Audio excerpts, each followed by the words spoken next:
Let's feed the baby. Put clean towel on your shoulder.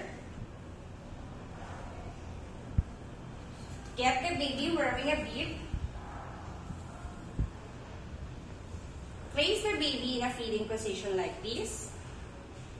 Get the feeding milk, then sit down.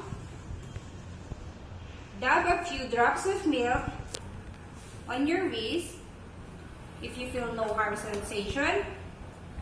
That's the perfect temperature to feed the baby. How would we know if the baby is hungry or not?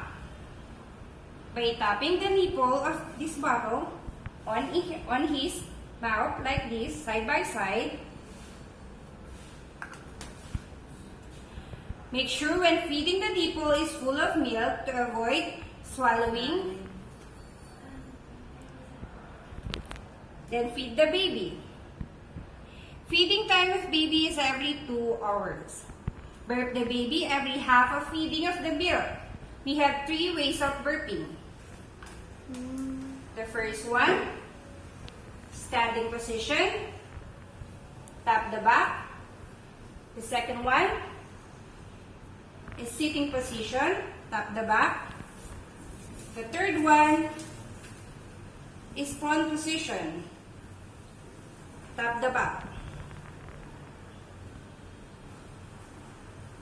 What if the baby doesn't want to drink the milk? Place the baby on his crib.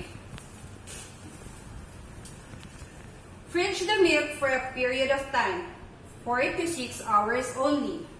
For fridge milk, place it in a tempered glass with hot water. Then wait until it warms. Same procedure before we give it to the baby. Check the warmness by dripping a few drops on your wrist. You can now feed the baby safely. Thank you.